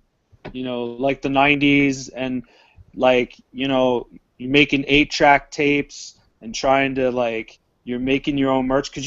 I'm not saying that it's wrong and bands shouldn't do it, but like, I can't even imagine asking people for money for like funding. It seems to take away from that whole from DIY thing that we all knew and like lived. Are we like the last of the DIY the whole thing is terrible. Even leave DIY out of it. To me, I know that Screeching Weasel just did it, and I actually helped pay for it and everything. But still, I will say that the way it is you're supposed to be good enough. There's supposed to be a record label that then once likes what you do enough to pay for your album, and then they put it out and you work it. and you work it to try to get more and more people to hear it, and that's how it works. If we're going to take record labels out of it, which is fine, then you fund the record yourself. If you believe in your music enough, you go and you pay for it, and then you try to sell it yourself. So if record labels are really not needed anymore, I don't like the idea of going into of being a successful band and feeling like you want to go and go into the pockets of your fans instead of paying for it yourself. Because if you believe it in enough, and if you think it's going to sell enough, then you should put up the money for it. Yeah, it's kind of like putting the cart before the horse, right? Because you're like, we're an awesome band. You're gonna love us. You're gonna love what we do. We don't really have anything recorded yet to show you. Just trust us that we're really good. Right, and it's the bands with the history that are doing it. It's the bands with the history. Yeah, like big bands. I don't understand that at all. Like they have the fan base. They could go and sit there and okay, you know what? We tour, we play these shows, and we talk about how much money we make. We're going to hold back some of that money to make sure we can fund our next album if we care enough to do another album. So we want to, albums are just an excuse to tour. That's fine. So then go and pay for it yourself. Put it out there. Put your money where your mouth is. I hate all this. Even with this band that I actually helped pay for it, I hate that bands are doing that. I think it's awful, and I don't care if there's people willing to do it. It's just wrong. But then I did it myself, so I helped support it myself. So whatever. I don't know if it's wrong, but I think it's weird. Like I don't mean wrong, like sinful. I just think it's. Yeah, I know, but like it's just, to me, it's just weird. I can't wrap my mind around like thinking about like even bands that like before established band like the Huntingtons when I came into it, like my bands before that, every band I ever had before that, like it was like I couldn't, just the concept of like asking people to fund our record like before we even really, I don't know, it's just weird. I don't know. Well, but I mean that's 2015, so it's part of it too is it's almost like you're doing a pre-sale, because you do actually get something in return for the amount of money that you put out, and it all depends on how these people have set up their fund me in advance thing. So you give me $10. Or their incentives, yeah. Yeah, well, it's not $10. It's some of the stuff that they give you is ridiculous in my mind. I mean, I wouldn't pay $100 to get some autographed picture of the band and all that. That kind of not. That's just especially when it's like your friend's band. It's like your friend that you like see all the time, and they're not even big. It's like, oh. Yeah, I don't understand that at all. But I mean, the whole like sort of pre-selling it in order to have it in the first place thing. Like if you just did a flat, put up $10. If I get 200 people that put up $10, I'll be able to make this record, and I'll give all 200 people the record, and you're just paying for it in advance. The whole thing of like, so give me $500 and I'll put your name in the liner notes. No, but these people are raising like $40,000 and $50,000 to do their album, and I mean that's how much this. I mean it's. So yeah. I mean there's on the part of the person that's setting up the funding portion, there is a little bit of, let's be real about this. If I only need $2 or $3 grand to make my record and I pull in 40, what am I going to do with the other, with the balance of that money? So there does need to be a little bit of, responsibility on their end too. But I don't necessarily think it's a bad idea, and I don't think it's like necessarily taking away from the whole DIY aspect of it. It's just, it's the times we're in, and record companies aren't really interested in signing little bands anymore because there's a bazillion of them. Like, and it just, you can record on your computer and put it on the internet, and boom, if you're lucky enough to get a couple people sharing it, you're gonna start making money on YouTube ads. I mean, it's that easy now. So, what else are you gonna do? It's that easy to get your stuff out, but it's not that easy to make money off of it. No, it's a lot harder to get noticed. It's a lot harder to develop a real fan base now. No one cares about music. Music is not a commodity people find that they're willing to pay for anymore. It's not a scene and a style of bands that gets passed down from once someone goes to college, then their younger brother is old enough and then they're into it. All of that stuff doesn't happen anymore. We saw literally like when we were touring, for the time that we were doing it, we saw it happen with our own fans. It's like our fans they would go to college, and then their younger brother, who came up old enough that thought their brother was cool and listened to the records too a little bit, now they're coming to the shows, and that happened all the time, like in cycles, and none of that stuff happens anymore. The turnaround for bands is crazy now. Like the lifespan of a band, it's nuts. Like, my thing on this is threefold about the whole funding thing. And I mean, you tell me if it's right or wrong. I don't know, but it's just what I was thinking about it. It seems to me that by doing this, even though the reasoning behind it may have originally been good, it's becoming so watered down, and everybody's doing it now that I think it's losing. The bands who do it, they're not creating value, for one. They're putting out three or four good songs at best on 12 or 13 song album. That in itself is why a lot of people don't want to buy the stuff. And the third thing is, as a band starting out, it seems to me like you've lost your edge, you've lost your hunger to really kick butt and thrive and go through whatever it takes to be really good. Because you could just do this. That's my thought on it. Well, I mean, it used to be. I mean, good grief, when we started, we did it. We never thought anything was going to happen with us. We had our dreams and stuff, but our drummer was married. It wasn't even. Our record label was always trying to get us to tour, and we kept saying no. We had a record label, but they wouldn't put out our record. Everything was like an accident for us. Everything was like just having fun, literally in my mom's basement, getting together every week and playing. We didn't actively seek to try to do shows. There was none of that. It was nothing but guys getting together to have fun, and there was nothing more to it than that. And it just kept growing by accident from there. Walking across railroad tracks and cutting up and going to record shops and stuff in between band practices and all that. Well, half of our band practices just going to a record store, going to buy strawberry pie at Burger King or whatever. Cliff, don't you feel like when things were a little bit more simple, not that technology is a great thing, but when things were more simple at the beginning stages of your band, don't you feel there's a certain level of hunger there, of grit, there, of a determination to want to be better and better and better? For what it might turn into, you had no idea at that time, but you knew that this was a bonding thing because it made Mike from an average to an excellent singer. It made him from a good to an awesome songwriter. It made your chord strumming, your downstroking, and figuring all that out at one point as tight.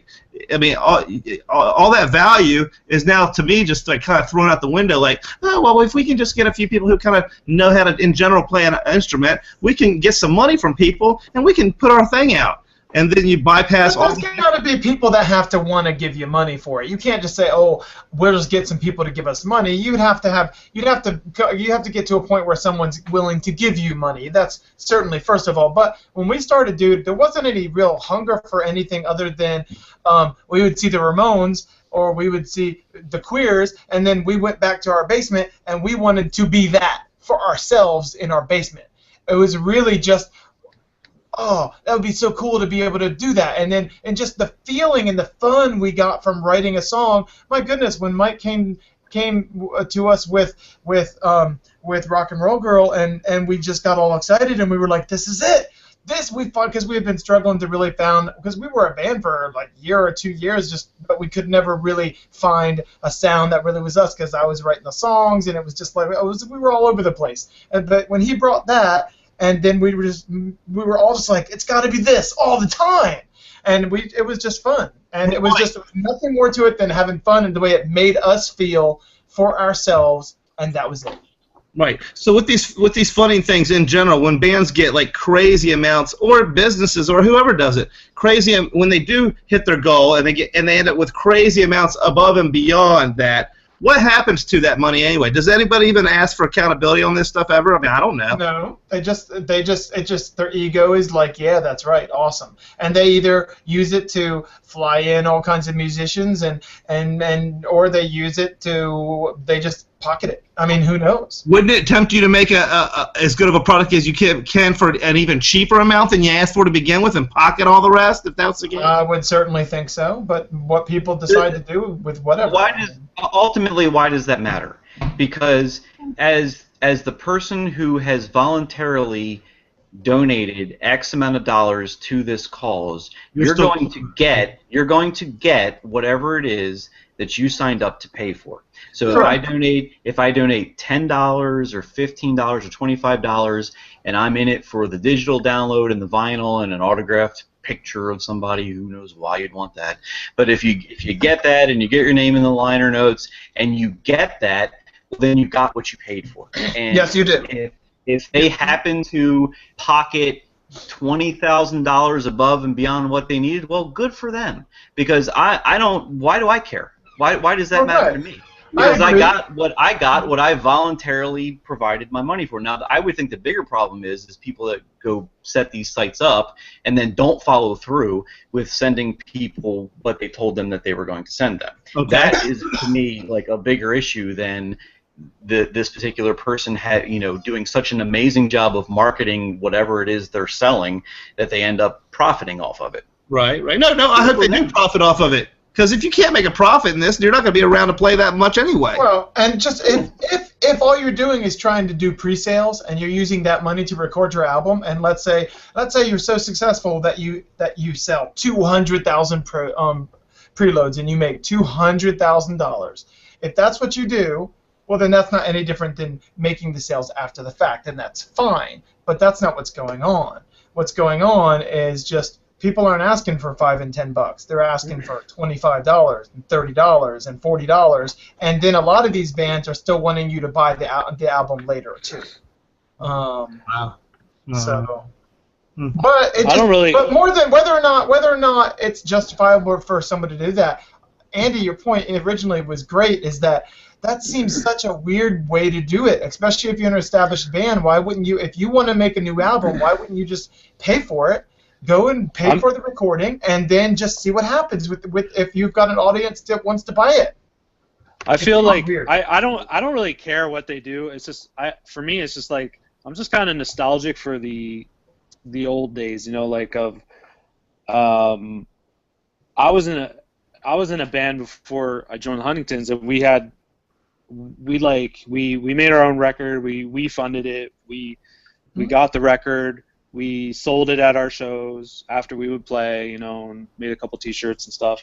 And we somehow got a contact with the guy who owned Drive Thru Records. And so we drove up to we drove 5 hours away one day because he wanted to hear us play. We drove 5 hours to this studio in the middle of nowhere, and this recording studio played for him. Looking back, we really weren't that good, so I don't know what he was thinking, but just the whole time of that magic of the goal is to get signed. That's the goal back then. You want to get signed, but now the goal is not to get signed. The goal is to get infiltrate social media as much as possible to get your name out there.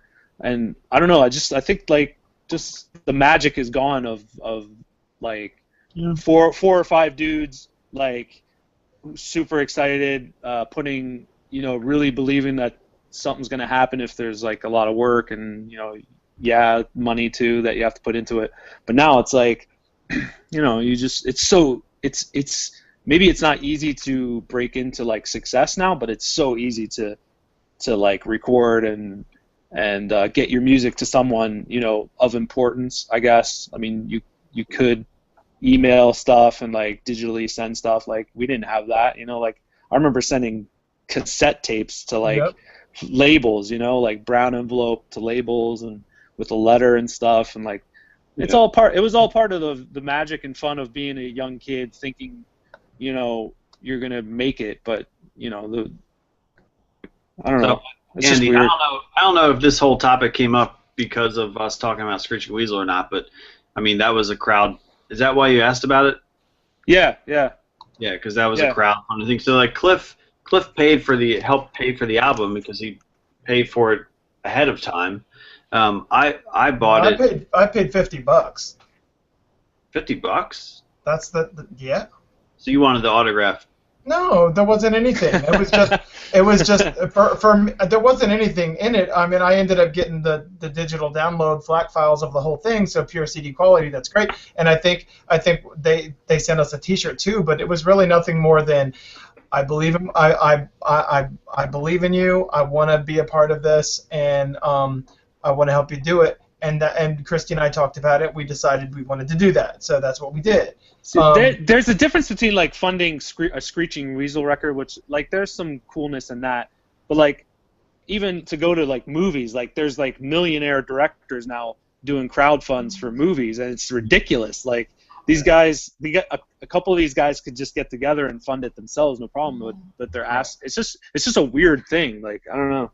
No, yeah, I mean, well, Cliff gave $50 and millions, lots of other people gave money. Yeah, a lot of people gave like $100 and. Yeah, the goal was like 27,000, I guess. It ended up being over 40.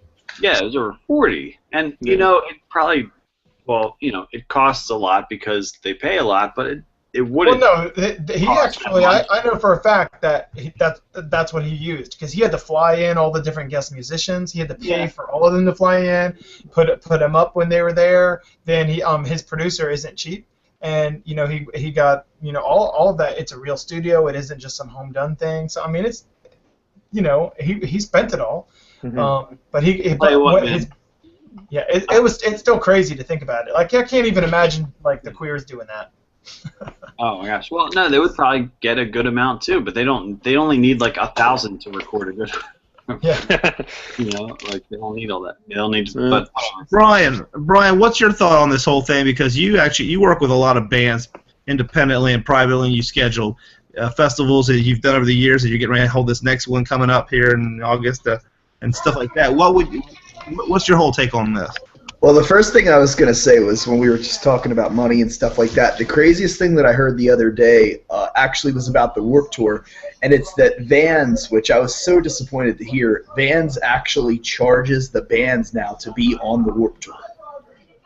So that's like the craziest thing I've ever heard in my entire life. But Vans, the shoe company, since they run the Warped Tour every year, they charge bands basically, okay, you want this slot, that's fine. We know you're going to make X amount of dollars off of merchandise at your merchandise stand traveling for this many days on the tour, so we want X amount of thousands of dollars from you personally or your record label, depending on whether or not you're signed to a label.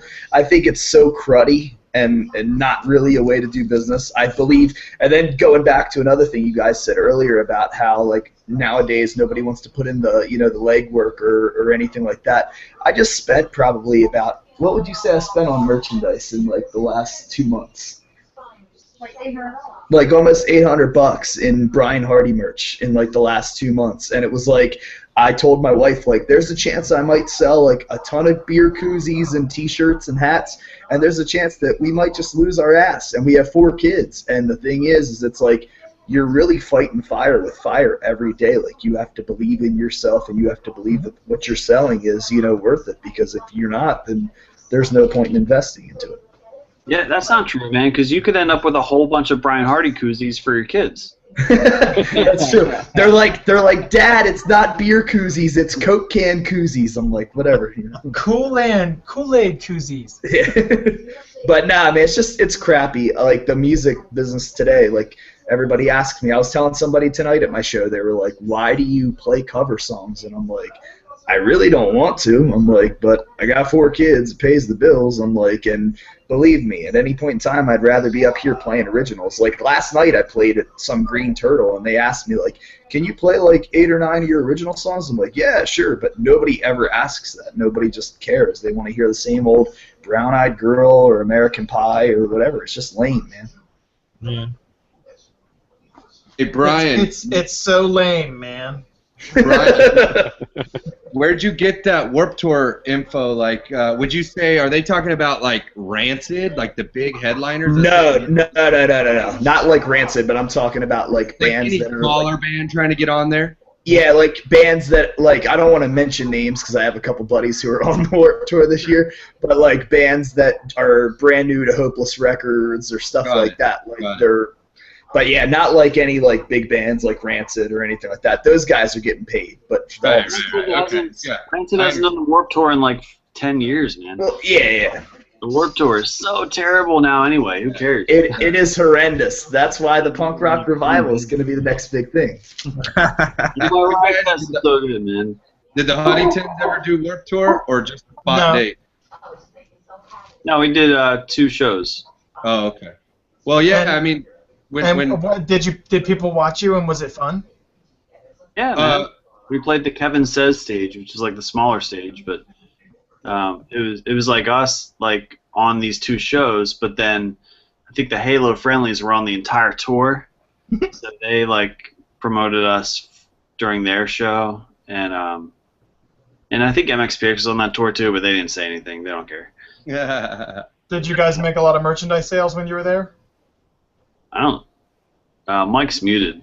I don't know. I'm back. My dog was being kind of goofy. I don't remember making a lot of merchandise sales, but I mean, the whole like pay-to-play thing's not that like it's not really that surprising. That's been a thing for a long time. It's just so cruddy. Maybe not necessarily with the Warped Tour, but that's not like necessarily like an odd thing.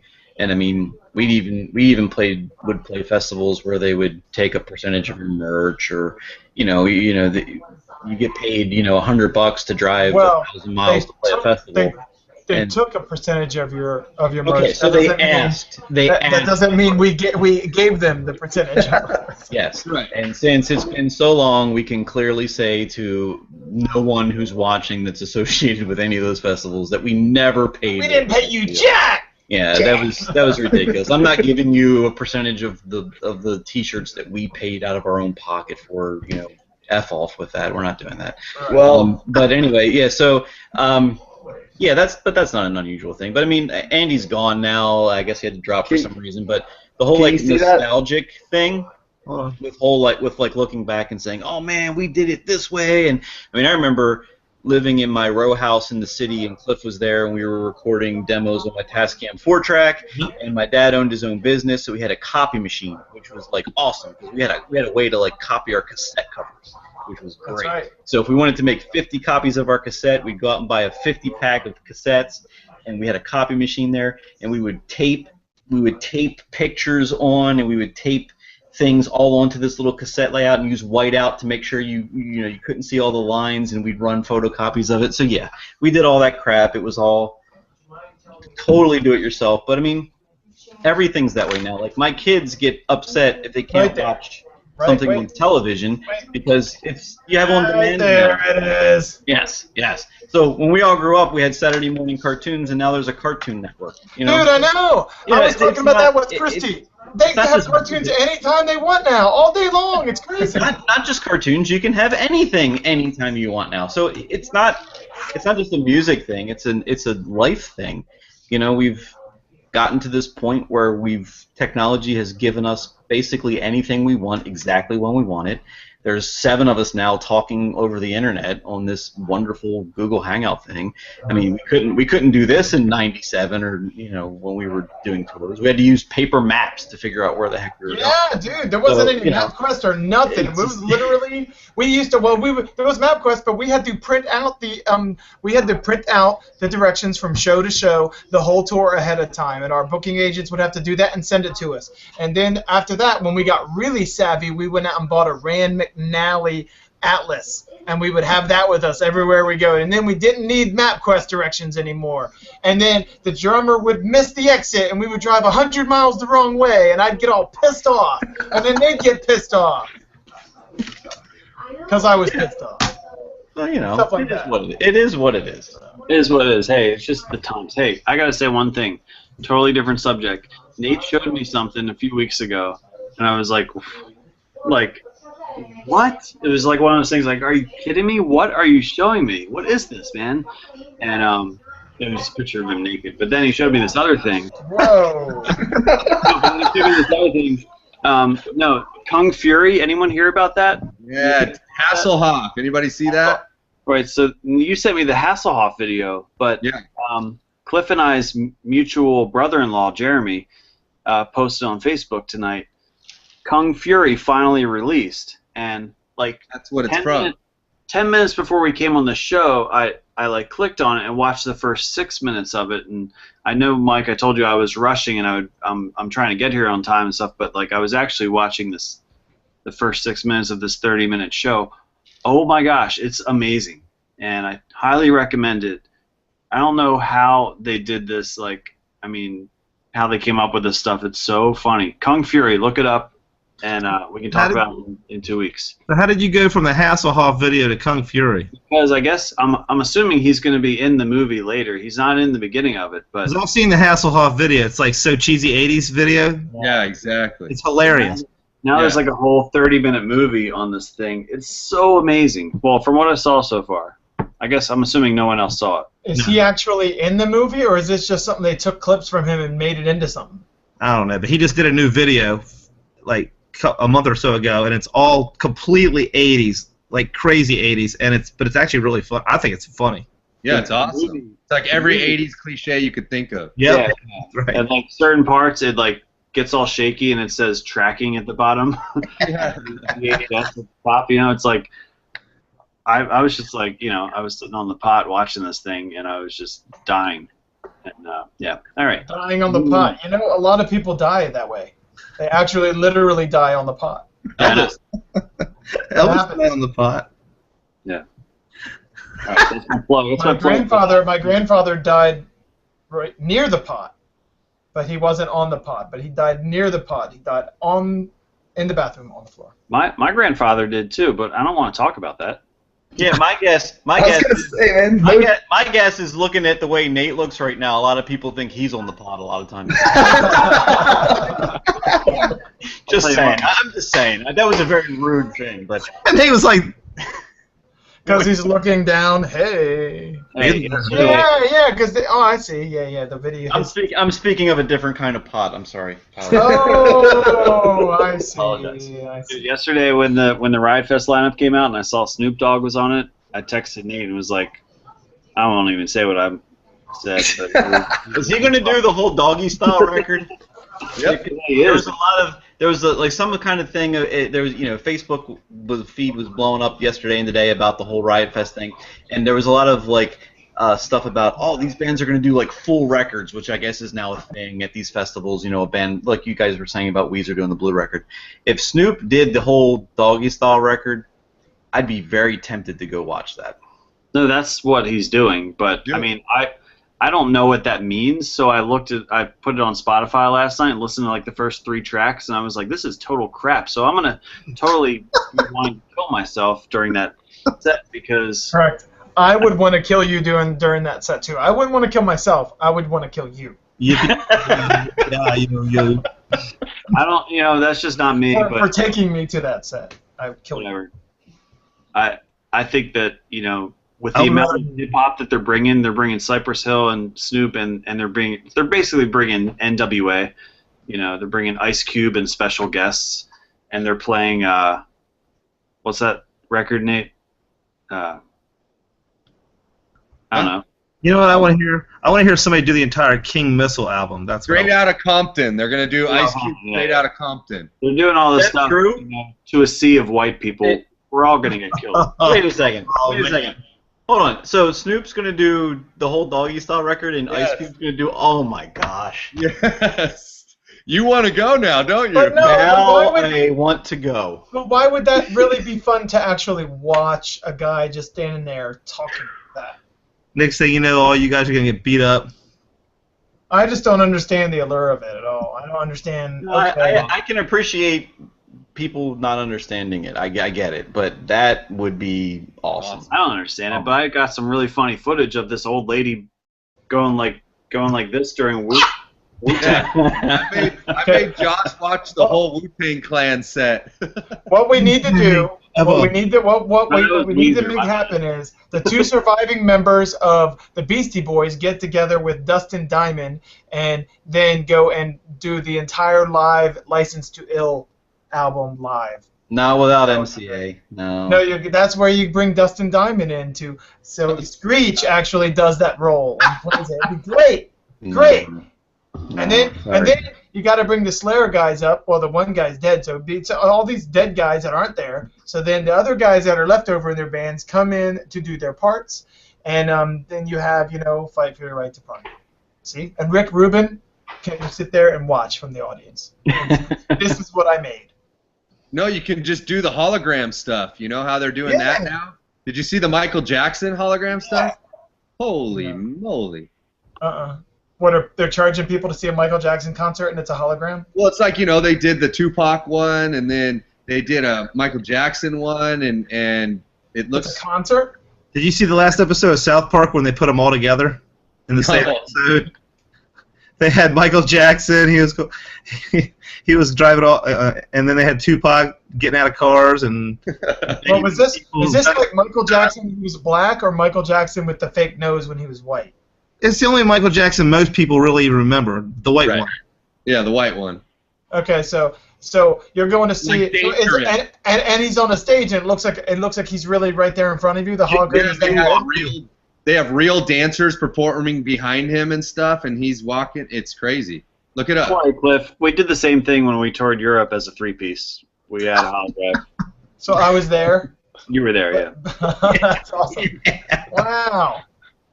How did you have the real two guitar tack sound coming out of your amp? Well, the good thing about that tour was we had a crate amp, so it only needed one amp. Oh, no. That's all you need. You really had to use crate? I think so. Was it? Oh, was it crate? Yeah, and we only had video footage from the Wesleyan camp that you used to go to from the Riff Raff days. So you had long hair and you were playing like a Jackson electric guitar.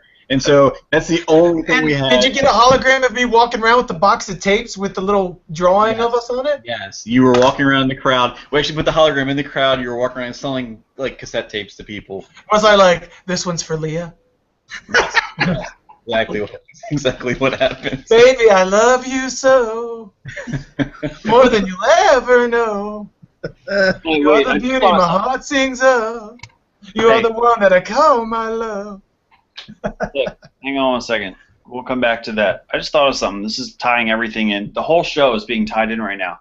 So I've had this poster on my wall like ever since I owned a house or whatever, and it's from a show in Milan, and it's when we play with Kofax and some other. I think they were a hardcore band, Consumed, and then Kevin Devine.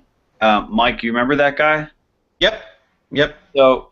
Kevin Devine, I guess I remember meeting him and stuff. He was just like a total nerd. He looked like Clay Aiken, really nerdy guy. And he got up on the stage with like 1,000 people and did, acoustic singer-songwriter Brian Hardy style songs.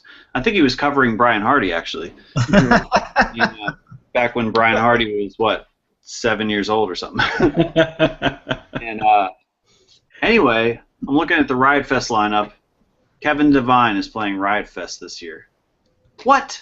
Wow. That little nerdy guy is playing Riot Fest?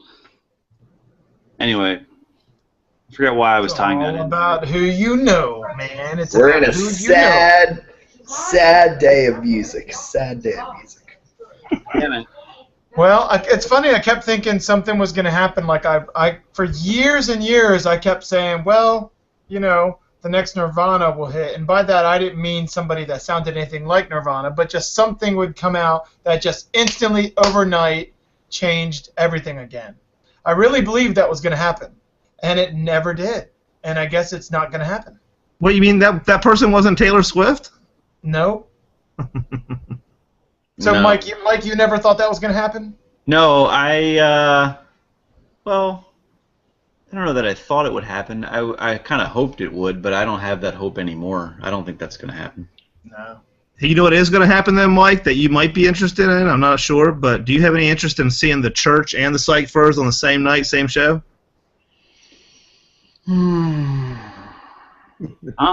If someone videotapes it and puts it on YouTube, I'll watch it. Okay, well, I'm going to see it on the Fillmore. It's on my birthday, so. I mean, I don't mean to be down about it. Just I don't like doing that. I mean, even the NWA, not the Ice Cube and Snoop thing. Like, there's no way I'm going to go to Chicago and see that. If it was 5 minutes down the street, I might go.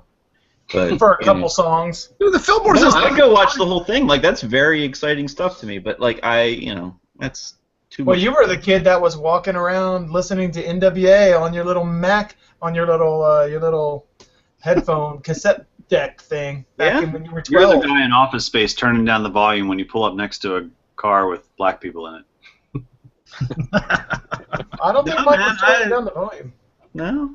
He was from Baltimore, man. He was from Baltimore. He was from the grew up in the hood. city, man. That was my thing. He was getting beat up by black guys for his tennis shoes when you were still a baby in diapers. It was my hat, but that's true. Yeah. Oh. Yeah. Yeah, I did get the beat. I did catch the beat down on the bus stop a couple times. But I wasn't even born then.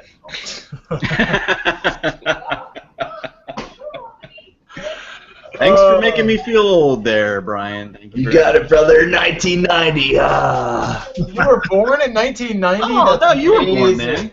Dude, I graduated from high school 4 years before you were born, dude. Brian, I was born in 1969. My brother was born in 1968. That makes me 46. That makes me like a little kid, man. But you got the wife and the kids, and I'm sitting here watching you. How funny is that? Hey, that's like a Kiss song. Chris was born Watching in you. 1968. I was born in '68. Yeah. My mom was born in 1968. Dude, me and your mom should. Dude, check this out. My wife's Chris. my wife's mother was born 3 years before me. You're what? My wife's mother was born 3 years before me. Yeah, She was I born wouldn't. in 1966. I wouldn't My be wife's proud. I mother. wouldn't be proud of that, Cliff. Hey, dude. That's not something you want to tell a lot of people, I don't think. I don't think. Right there. Just told 1 million people. We have 1 million people. Yes. When I was graduating high school, my wife was 1.5 years old. That's great, man. That's glorious. Thing I've ever heard. Hey, where's the cradle? You're like, hey, man, you're like, it's so wrong right now, but give us 15 years and it'll all of a sudden be right. It is right. Have you seen her? Graduated 84, Cliff, or 85? I graduated in 1987. Oh. I was 17 when I graduated high school because I'm very smart. When Huntington's Sweet 16 came out, I was pissing my pants in first grade in the library at school. Because it was so awesome? Yeah. All right, so real quick before we switch topics and go to something else, earlier we had... You know it's almost 11 o'clock at night. Yes, we're going to wrap it up here real quick. We had Darlington play Donna A., which was interesting, and Marty Dwyer is with him, and he watches the show, and he's the one that filmed it, and he's been texting me mentioning how fantastic the show is, and how funny we all are, and how great everything is. So shout out to Marty Dwyer for checking in on us and for videotaping Mr. Darlington for us. Yeah, that was cool to see him up there. It'll be fun to see it happen in real life. Now, so when they play tonight, you could see them? See him, dude. Darlington is him. I know. I didn't know if you had other people playing with him. No, Okay. it's him with an electric guitar acting like he's with a whole band, but it's just him. Okay, but you could see him because when he was playing, Yes. I could not see him on the screen at the time. But that's because you turned away when you could see him. No, it's because I couldn't see him The whole time. the whole It time. started out with the guy with the camera facing whatever, and eventually picked it up. So yeah, Correct. It's there later. You just gotta keep It was when you were busy texting me about why we weren't letting you on the show. That's when you could see him. No, that's when I could not see him. I was watching it live through YouTube, so All there's right. a minute delay. Well, Chris, you can send all of your complaints to joshblackway@gmail.com, and he will answer all of them immediately. Remember the old days? Man, let's talk more about the old days. In the old days, you had to write a letter to a P.O. box. Oh my God! But the other thing I wanted to ask, as a result of all that, is on the repeat broadcast. Do you think I'd be able to see it then? Yes. I don't know. Who knows? We're rookies at this stuff. We'll get it right one of these days. By episode 70, which is 10 times this one, we'll get it right. It'll be fantastic. Okay, man. We'll still be talking about the same stuff. We'll still be reminiscing about how much better things were when we were young, but we'll figure out the technology part of it. When we went to school, you didn't even have feet. You put shoes on your nubs and you walked through 5 feet of snow like that. Upside down. Yes. Yeah. All right. Yes. Well, Where's the cricket sound? When I was your age, we didn't have feet. I just said that. 5 minutes ago, man. All right. Well, we're going to wrap it up. I don't know who we have on next show. We've got a couple options. We'll see what happens. Hey, wait. We do have a couple. I have another option. I don't think I told you guys about. Uh-oh. Surprise. Should we, like, keep it a surprise or what? No, tell us. No one's watching at this point anyway. It's almost 11 o'clock. Dude, Nate's a cool dude, man. I just want to say you're a cool dude, Nate. Thanks, Chris. Thanks, man. All right. Yeah. There's one for you, Nate.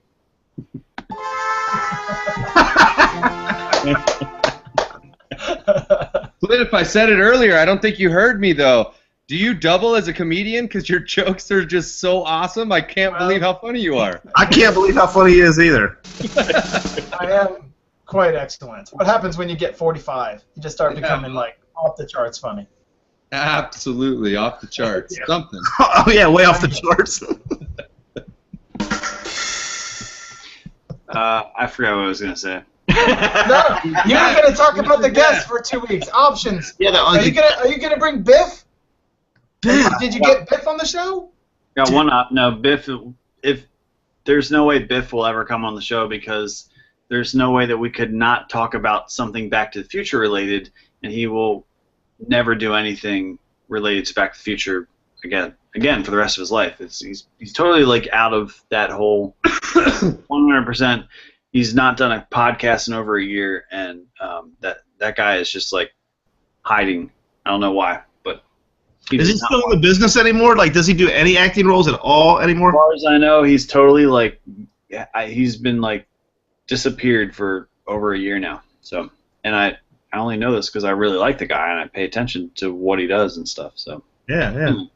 Huh. Yeah. So Biff will not be our guest, and neither will anyone from the Back to the Future cast. What about Eric Stoltz? He'll be good enough, won't he? No. We can't get a hold of these people. They're out of our reach. I know. They're not really that far out of the B-list celebrities are pretty easy to contact, you know. All right, get Eric Stoltz. Let's tell him to bring his mask with him. Oh my god. So there's the Squad 50 guys who Mike talked to or sent a message to one of them, and I sent a message to Jeff, and Jeff was like, yeah, right. Jeff's the singer. Yeah, so he was like, yeah, totally, I want to do it. Get Jeff and John at the same time if you could. That'd be cool. Yeah, I still think we should get all the guys in the different bands that would want to punch me in the face. So those guys, then we could get the number one list would definitely have to be. If that's the case, there wouldn't be enough room for anybody else to get on the chat. There's only 10 spots available in there. I know, we couldn't have enough. And that would need to be like a 10 10 episode. simultaneous hangouts and somehow trying to like broadcast them all at the same time. That'll be like, yeah, I know, true. Be a little tough. Yeah. But anyway, so Brent from Brent Detar. No, Brent Salo. Brenton Salo. Okay. From the Deadlines, and he's in some other band stuff. That guy. That'll be interesting. He was in a band with me for about 5 minutes. He was, yeah. Yes. There's another option. He lives up in Portland and got a ton of tattoos now, and so, whatever. So he's got tattoos, so he's cool.